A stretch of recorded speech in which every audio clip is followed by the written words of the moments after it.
Hi hello ఈరోజు మన topic కల్కి 2 స్టోరీ ఎలా ఉండబోతుంది.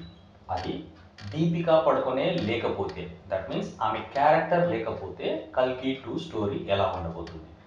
సో ఇప్పుడు ఫస్ట్ ఏం చేద్దామంటే కల్కి 1 క్లైమాక్స్ చూద్దాం. కల్కి 1 క్లైమాక్స్లో యాష్కి సంబంధించిన సైనికులు ఎవరైతే ఉంటారో వాళ్ళు దీపికా పడుకోనని చంపడానికి వస్తారు. దీపికా పడుకొనే ప్రెగ్నెంట్గా ఉంటుంది కాబట్టి ఆమె కడుపులో పెరుగుతున్నది లోక రక్షకుడు అని యష్కి తెలుసు కాబట్టి యష్కి ఆ బిడ్డని చంపడానికి పంపిస్తాడు. సో ఆ క్రమంలో ఎండ్ ఫైట్లో ప్రభాస్ అండ్ అశ్వత్థామగా అమితాబ్ బచ్చన్ వీళ్ళిద్దరూ ఆ బిడ్డని కాపాడే క్రమంలో సైనికుడు ఎవరైతే వస్తారో యష్కి సంబంధించిన సైనికుడు ఆ సైనికుడిని వాళ్ళు చంపేసి ప్రభాస్ అండ్ అశ్వత్థామ అదే మన అమితాబ్ బచ్చన్ గారు దీపికా పడుకొనేని కాపాడతారు. సో కాపాడిన తర్వాత ప్రభాస్ ఏం చేస్తాడంటే ఆ దీపికా పడుకొనేని తీసుకొని అశ్వత్థామ నుంచి వెళ్ళిపోతాడు. సో అక్కడికి క్లైమాక్స్ ఎండ్ చేశారు. ఇప్పుడు బేసిక్గా ఏంటంటే యష్కి దీపికా పడుకొనేతో శత్రుత్వం లేదు. యష్కి ఆమె కడుపులో పెరుగుతున్న బిడ్డ ఏదైతే ఉందో ఆ బిడ్డని లోకరక్షకుడు అనుకుంటున్నాడు కాబట్టి ఆ బిడ్డని చంపడానికి మాత్రమే యాష్కి ప్రయత్నిస్తున్నాడు. దట్ మీన్స్ కమల్ హాసన్ గారు ప్రయత్నిస్తున్నారు.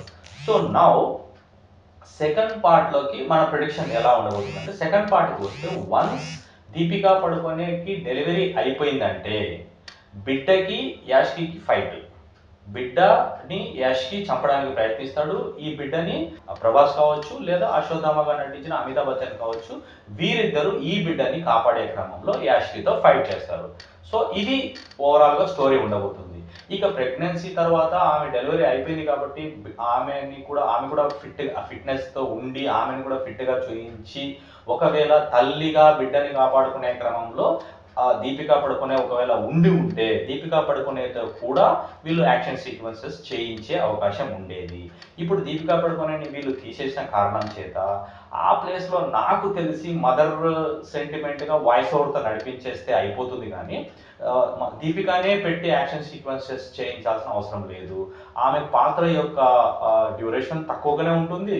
ప్లస్ ఆమె పాత్రకు సంబంధించిన ఎక్కువ రోజులు షూట్ కూడా అంత ఉండే అవకాశం లేదు. కాబట్టి ఆమెకు అంత డబ్బులు పే చేసి ఆమె కోరికలన్నీ తీర్చి చేయాల్సిన అవసరం అయితే ఖచ్చితంగా లేదు. కాబట్టి ప్రొడ్యూసర్స్ వైజ్ డెసిషన్ తీసుకున్నారని అనుకుంటున్నాను ఆమెను తీసేసి.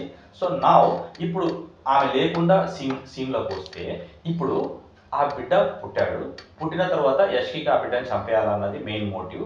సో యష్కి ఏం చేస్తాడంటే ఆయన శక్తులు అన్నీ వాడి ఆ బిడ్డని చంపడానికి విపరీతంగా ప్రయత్నిస్తాడు. యష్కి కూడా మరణం లేదు అన్నట్టుగానే చూపించారు ఫస్ట్ పార్ట్లో.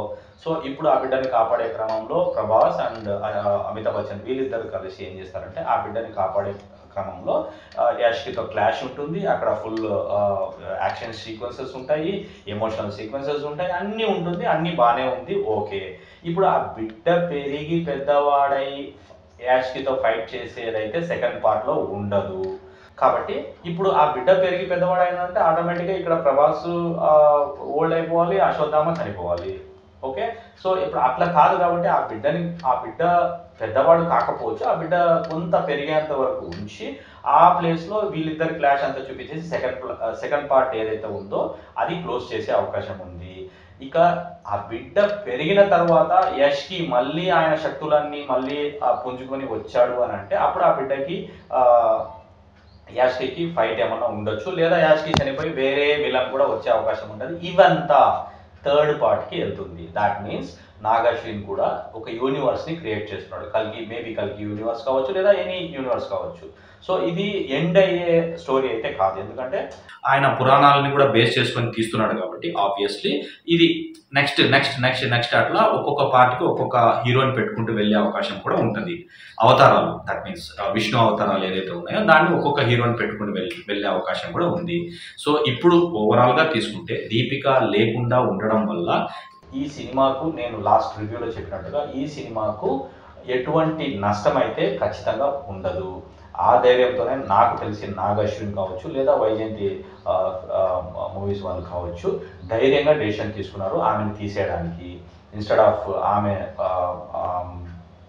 ఏదైతే డిమాండ్స్ ఉన్నాయో ఆ డిమాండ్స్ అంతా ఫుల్ఫిల్ చేయడం కంటే ఈ బెటర్ ఆమెను తీసేసి ఆమె వచ్చే ఎమోషనల్ ప్లేసెస్ ఎక్కడైతే ఉన్నాయో ఆ ప్లేసెస్లో వాయిస్ ఓవర్తో రన్ చేసేసి ఆమె లేకున్నా కూడా ఈ సినిమా నడుస్తుంది. ఎందుకంటే ఇప్పుడు నేను యాజ్ మీకు చెప్పినట్టుగా ఆ బిడ్డ ఇంపార్టెంట్ అండ్ విలన్ ఇంపార్టెంట్. ఆ బిడ్డను కాపాడే క్రమంలో ప్రభాస్ అండ్ అమితాబ్ బచ్చన్ గారు ఇంపార్టెంట్. కాబట్టి ఈ 4 క్యారెక్టర్ల మీదనే సినిమా అంతా నడుస్తుంది. ఈ 4 క్యారెక్టర్ల మీదనే సినిమా మొత్తం ఐ మీన్ ఇంపార్టెన్స్ కూడా ఉంది.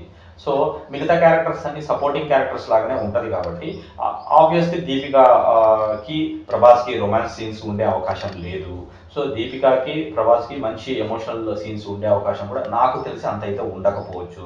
కాబట్టి దీపిక రోల్కి అంత ఇంపార్టెంట్ లేదు. కాబట్టి దీపిక లేకపోయినా కల్కి 2 చాలా బాగా వచ్చే అవకాశం ఉంది. సో ఇది ఫ్రెండ్స్, ఈరోజు కల్కి 2 స్టోరీ ఎలా ఉండబోతుందో నా ప్రిడిక్షన్ మీకు చెప్పాను.